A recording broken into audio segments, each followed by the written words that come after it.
Olá pessoal, tudo bem? Dando continuidade, né, à nossa legislação do SUS, agora a gente vai tratar, né, do artigo 23, né, que eu parei no bloco anterior, e aí falei, né, que assim como a Constituição Federal, a Lei 8080, ela permite, né, assistência à saúde livre da iniciativa privada, né, e que na prestação dos serviços privados, né, eles devem atender aos princípios éticos que regem o nosso Sistema Único de Saúde.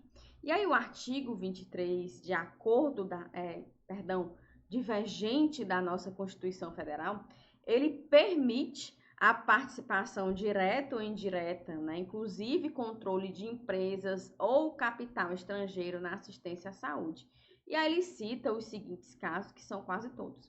Então, relembrando, pela Constituição Federal, então, no enunciado da sua questão, falar que é de acordo com a Constituição Federal, a iniciativa privada é vedada, de acordo com a Lei 8080, a iniciativa privada para o recebimento do capital estrangeiro é permitido, tá? É permitido a participação direta e indireta, inclusive controle de empresas ou capital estrangeiro na assistência à saúde, nos seguintes casos: doação de organismos, né, internacionais vinculado à Organização Nacional, à Organização das Nações Unidas, de entidades de cooperação técnica e de financiamento de empréstimos, assim como, né, pessoas jurídicas destinadas à instalação, operacionalizar ou explorar hospital geral, inclusive filantrópico, hospital,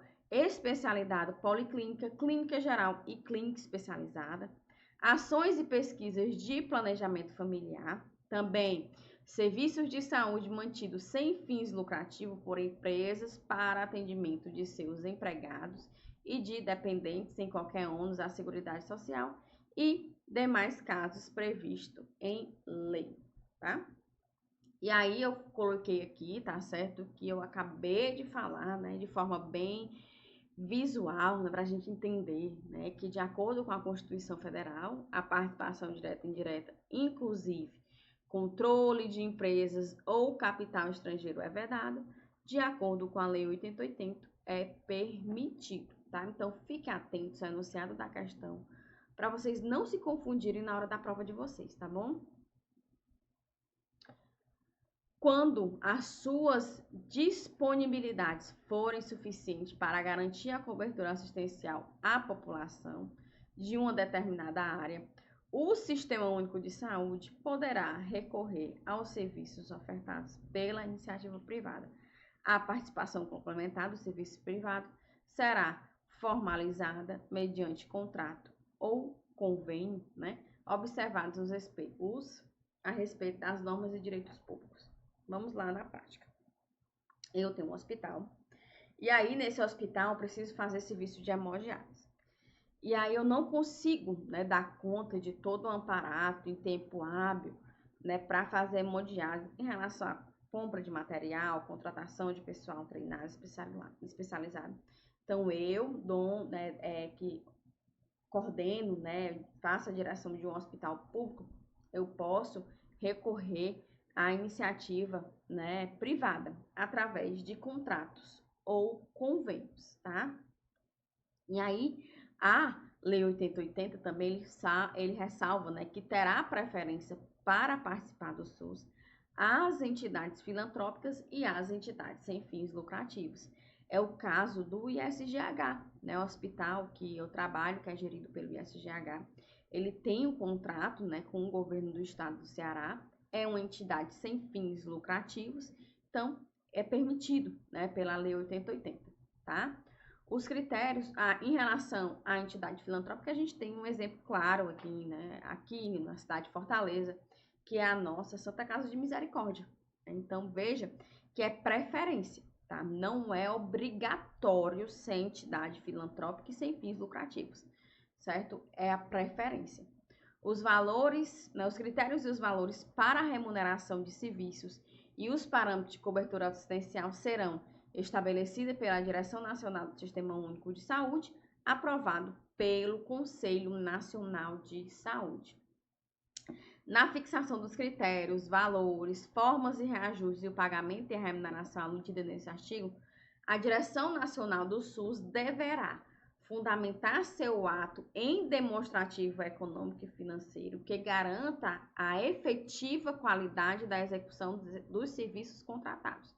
Todos esses serviços, gente, têm contrato de gestão, certo? Ele tem a meta, né, que aquela meta ela tem que ser alcançada, certo? A meta de número de cirurgias, a meta do atendimento ambulatorial, a meta, né, do paciente dia, a meta da taxa, né, do indicador de satisfação do usuário. Então, tudo isso são metas que faz com que os serviços contratados ele preste conta com o governo para garantir, né, que os serviços contratados estão sendo ofertados, né, de forma efetiva. Os serviços contratados submeter-se-ão às normas técnicas e administrativas do Sistema Único de Saúde, mantendo o equilíbrio econômico e financeiro. As instituições contratadas tanto mandam o gasto, né, como também manda, gente, a gente obedece todas as normas do SUS, certo? Como é o exemplo que eu falei aqui do ISGH, certo? Aos proprietários, administradores e dirigentes de entidades ou serviços contratados é vedado exercer cargo de chefia ou função de confiança no Sistema Único de Saúde, ou seja, se eu contrato um serviço de nefrologia, esse serviço, o dono dessa clínica contratada, ele não pode exercer função de chefia dentro do Sistema Único de Saúde, tá? Nem cargo de confiança, tá? Inserido em 2022, o artigo 26A, ele fala sobre a telesaúde. Ele já foi cobrado, né, pela IBFC, tá? Eu vou trazer uma questão para vocês falando como esse artigo foi cobrado pela IBFC, que ele fala, né, que a telesaúde abrange a prestação remota de serviço relacionado a todas as profissões da área da saúde, regulamentadas pelos órgãos competentes do Poder Executivo Federal e obedecerá aos seguintes princípios. Gente, artigo novo, ele nasceu no contexto da pandemia do Covid-19, né? Então, ele foi regulamentado pela Lei 14.510, tá? E aí deve seguir os seguintes princípios: a autonomia do profissional de saúde, o consentimento informado do paciente, o direito de recusa na modalidade de telesaúde, com a garantia do atendimento presencial sempre que solicitado, dignidade e valorização do profissional de saúde, assistência segura e com qualidade ao paciente, confidencialidade dos dados, promoção da universalização do acesso dos brasileiros às ações do serviço de saúde. Veja como ficou difícil, né, o nosso acesso à saúde no contexto da pandemia. Eu já trabalho com isso, eu tenho experiência com isso, é muito bacana, gente. O médico, ele tá em outro estado, certo? Isso é muito bom aqui pra galera da medicina, né? A galera que tá fazendo, que faz o curso, né, da área médica. E aí, assim, você tá em outro estado e você pode, né, o hospital ele pode te contratar para prestar o serviço como parecerista. Um exemplo, um infectologista. Eu preciso de um parecer técnico para determinada decisão de antibiótico, eu posso contratar, né? E ele, o SUS, além de garantir o acesso, né, ele está também resolvendo a vida do paciente, porque ainda existe essa dificuldade, né, principalmente da classe médica, de especialidades, e com a regionalização da saúde, apesar de ter melhorado muito o acesso da população, mas a gente ainda enfrenta as dificuldades de certas especialidades, certo? E aí, bem como, né, estritar a observância das atribuições legais de cada profissão e a responsabilidade digital.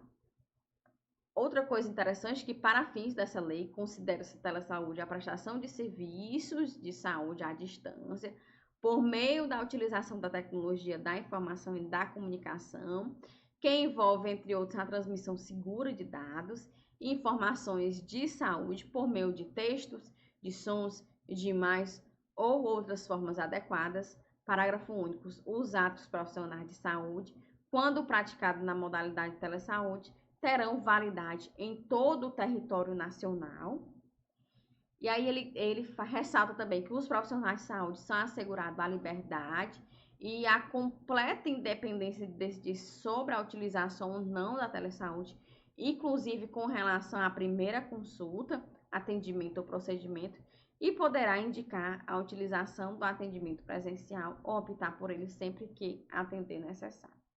Compete ao Conselho Federal de Fiscalização do Exercício Profissional a normatização ética relativa à prestação dos serviços previstos nesse título, aplicando os padrões normativos adotados para a modalidade de atendimento presencial, no que não colidir com os preceitos desta lei.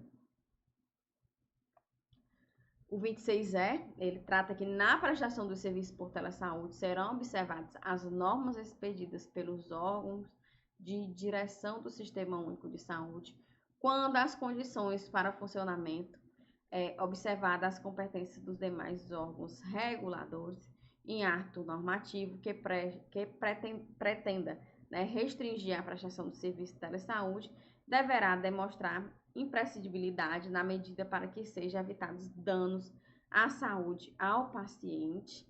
E na prestação da telesaúde deve seguir as seguintes determinações: ser realizado por consentimento livre e esclarecido do paciente ou do representante legal ou sobre responsabilidade do profissional de saúde, prestar observâncias na lei, do ato médico, do Marco Civil, na lei de defesa do consumidor, na lei de proteção de dados, na lei do prontuário eletrônico, e é dispensada a inscrição secundária ou completa do profissional de saúde que exerça a profissão em outra jurisdição exclusiva por meio da modalidade de telesaúde. Quer dizer isso.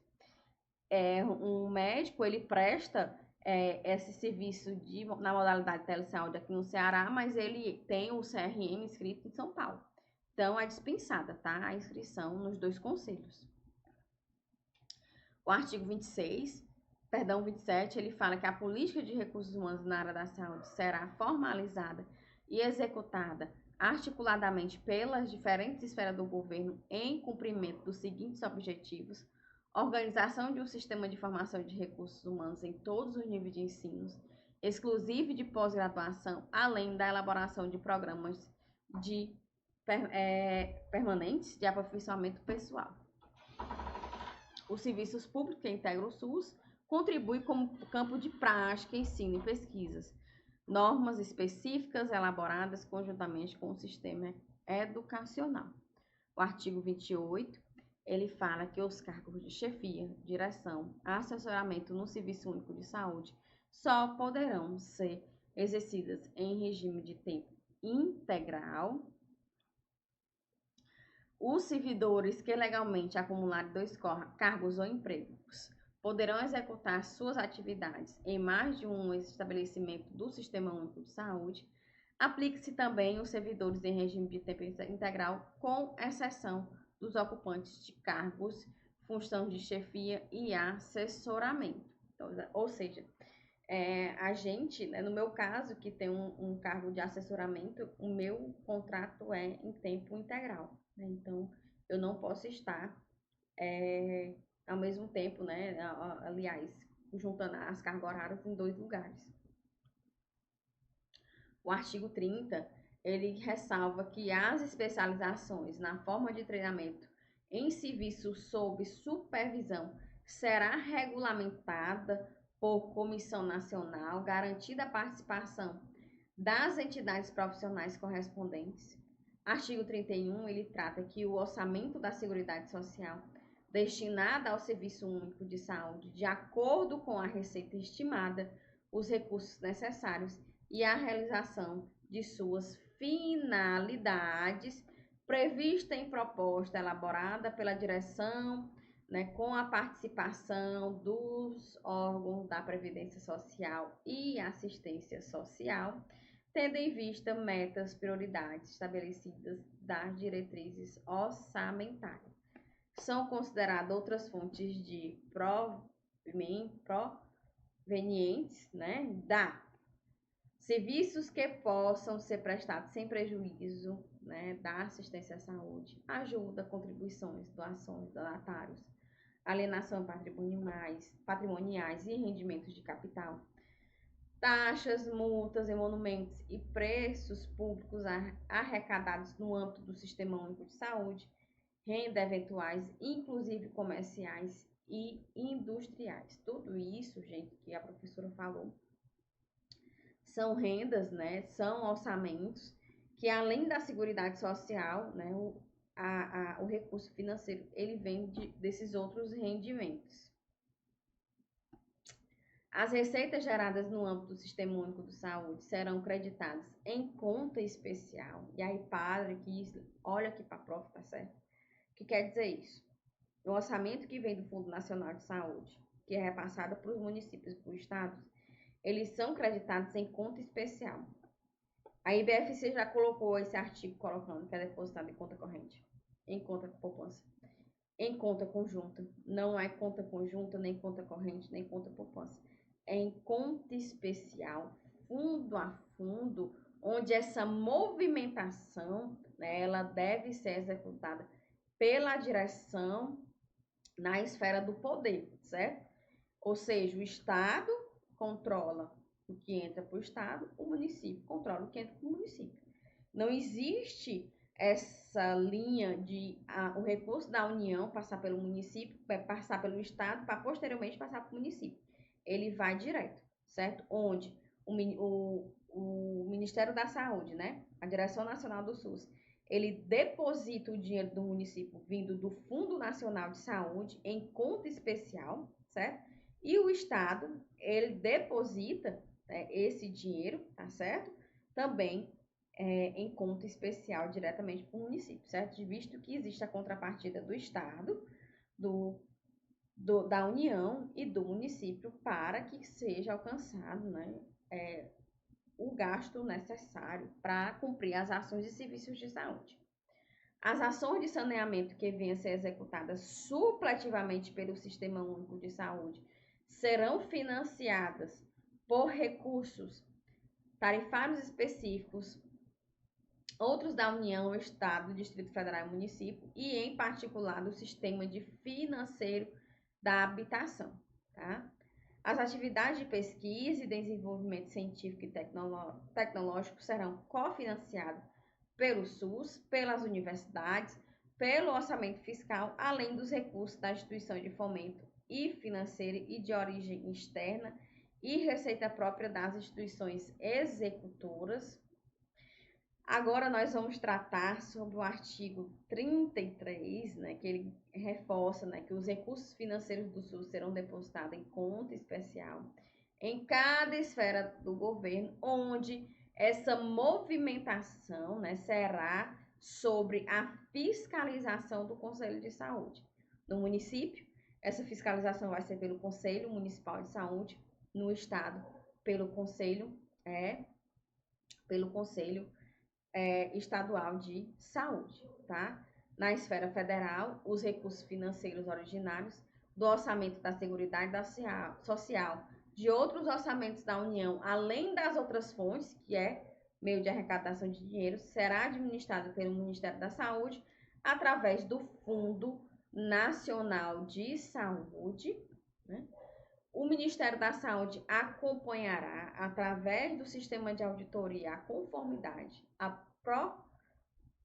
programação aprovada da aplicação do recurso repassado ao Estado e ao município, e caberá ao Ministério da Saúde aplicar as medidas previstas em lei contratada sobre malversação, desvio e não aplicação dos recursos. As autonomias responsáveis pelas distribuição das receitas efetivamente arrecadadas, transferidas automaticamente ao Fundo Nacional de Saúde, né, onde os recursos financeiros correspondentes de dotações consignados do orçamento da Seguridade Social a projetos e atividades a serem executados no Sistema Único de Saúde. Os recursos financeiros da Seguridade Social, né, será observada na mesma proporção do orçamento da Seguridade Social. Artigo 33, né, o artigo 33, ele já fala como será o repasse, então, como será a transferência desse repasse. Deixa eu só dar uma baixadinha aqui para ficar melhor o slide para vocês. Os estabelecimentos os estabelecimentos de valores a serem repassados do Estado, Distrito Federal e município serão utilizados as seguintes combinações de critérios, tá? Esse artigo é pouco cobrado em prova, certo, pessoal? E aí, o que eu quero que vocês entendam é que quando esse valor da União ele passa para os estados e municípios, eles devem atender esses seguintes critérios: perfil demográfico da região, perfil epidemiológico, características quantitativas e qualitativas da rede, desempenho técnico, econômico e financeiro, nível de participação no setor saúde, nos orçamentos dos estados e municípios, previsão no plano quinquenal de investimento em rede e ressarcimento do atendimento para as outras esferas do governo. Pouco cobrado, e já mudou muita coisa em relação ao repasse, né? Já teve os blocos de saúde, que não vai cair, tem entidades que não cobram, né, esse bloco de saúde, que é o caso do edital aqui da FAGFOR, certo? Então, a gente precisa entender, falar desse artigo, porque ele ainda não foi revogado, certo, na lei? Para fins de prova é interessante. No caso dos estados e municípios sujeitos a notório processo migratório, os critérios mencionados nessa lei serão ponderados por outros indicadores de crescimento populacional em relação ao número de eleitores registrados. No dispositivo do parágrafo anterior, não prejudica, né, a atuação do órgão de controle interno e externo, nem a aplicação das penalidades previstas em lei em caso de irregularidade verificada na gestão dos recursos transferidos. Outro artigo importantíssimo, que a IBFC já cobrou muito em prova, é sobre o processo de planejamento e orçamento do SUS. Eu gosto sempre de contar a historinha, né? Quem é que sabe mais da sua casa? É você ou eu que estou aqui do outro lado da telinha? É você, né? Então, o planejamento, ele tem que passar do nível local para outros níveis. Então, pensando no município, no nível municipal para o nível federal, o planejamento dos orçamentos do Sistema Único de Saúde, ele acontece do nível local para o federal. Ou seja, dos municípios, os estados, o DF e a União, certo? Então, ou seja, o planejamento, ele é ascendente do nível local para o federal, ouvindo os seus respectivos órgãos deliberativos, compartilhando-se a disponibilidade dos recursos de planos de saúde, tá? Então, lembrou de planejamento, vai lembrar de planejamento ascendente, do nível local para o federal. IBFC já cobrou várias vezes esse artigo, certo, pessoal? Os planos de saúde, eles serão a base das atividades e programações de cada nível de direção do Sistema Único e seu financiamento será previsto nas respectivas propostas orçamentárias. É vedada a transferência de recursos para financiamento das ações não previstas no plano, exceto em situações de emergência e calamidade pública, que foi o que aconteceu na pandemia da Covid-19, né? A gente teve uma situação de emergência e precisou-se usar, né? Os conselhos de saúde, ele estabelecerá as diretrizes a serem observadas na elaboração do plano de saúde em função das características epidemiológicas, bem como da organização dos serviços em cada jurisdição administrativa. Veja a importância da epidemiologia, né? Não é permitida a destinação de subvenção e auxílios a instituições prestadoras de serviços de saúde com finalidade lucrativa. A prof vai gravar a aula, né, de história da saúde no Brasil, antes da nossa Constituição Federal.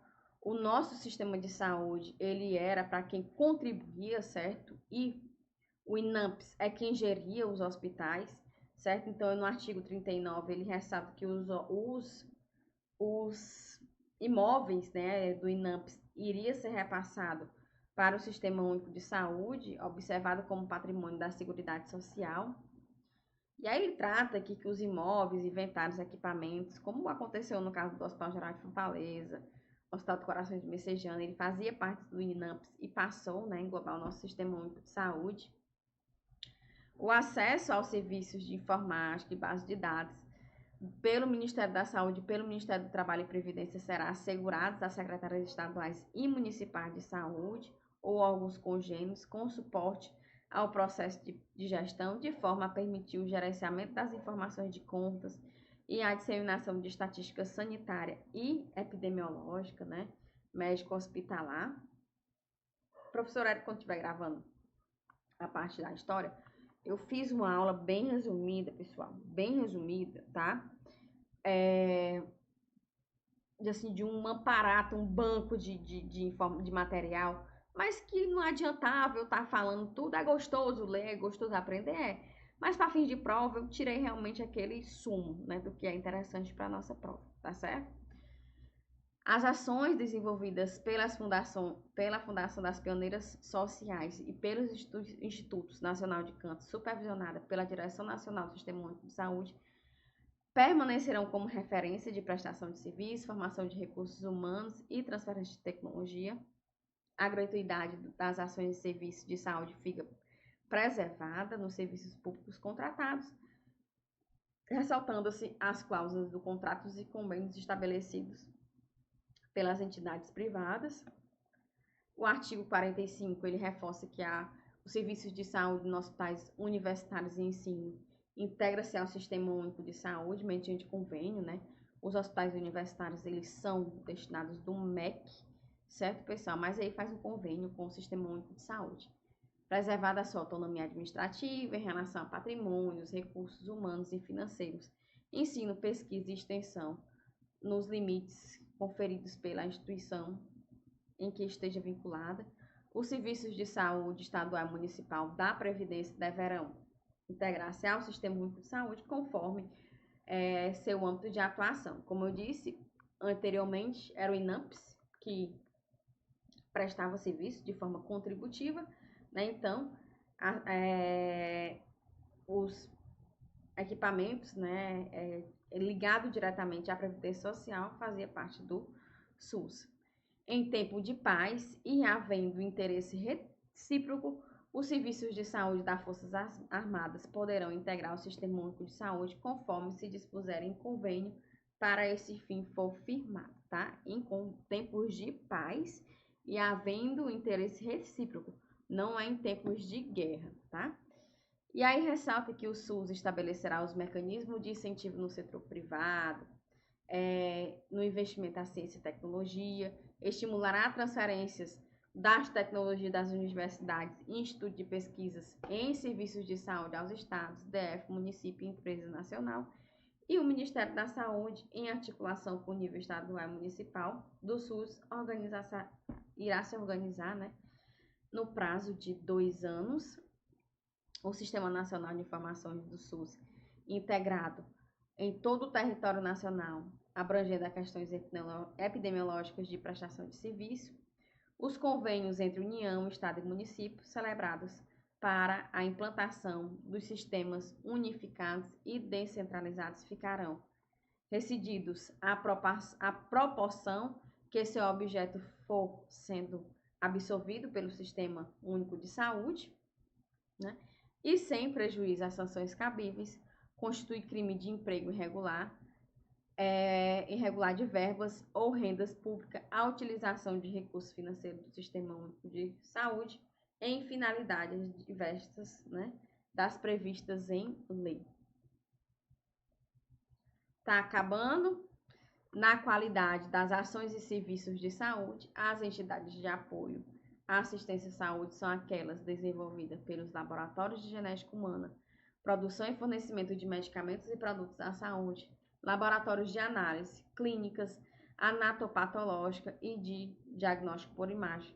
São livres à participação direta ou indireta, né, da empresa ou capital estrangeiro. Terminamos a nossa Lei 8080. Agora a gente vai partir para a Lei 8.142, depois da Decreto 7.508. Tem muita coisa bacana para a gente aprender de SUS, é gostoso, certo, pessoal? Aguardo vocês na nossa Lei 8.142. Um grande abraço.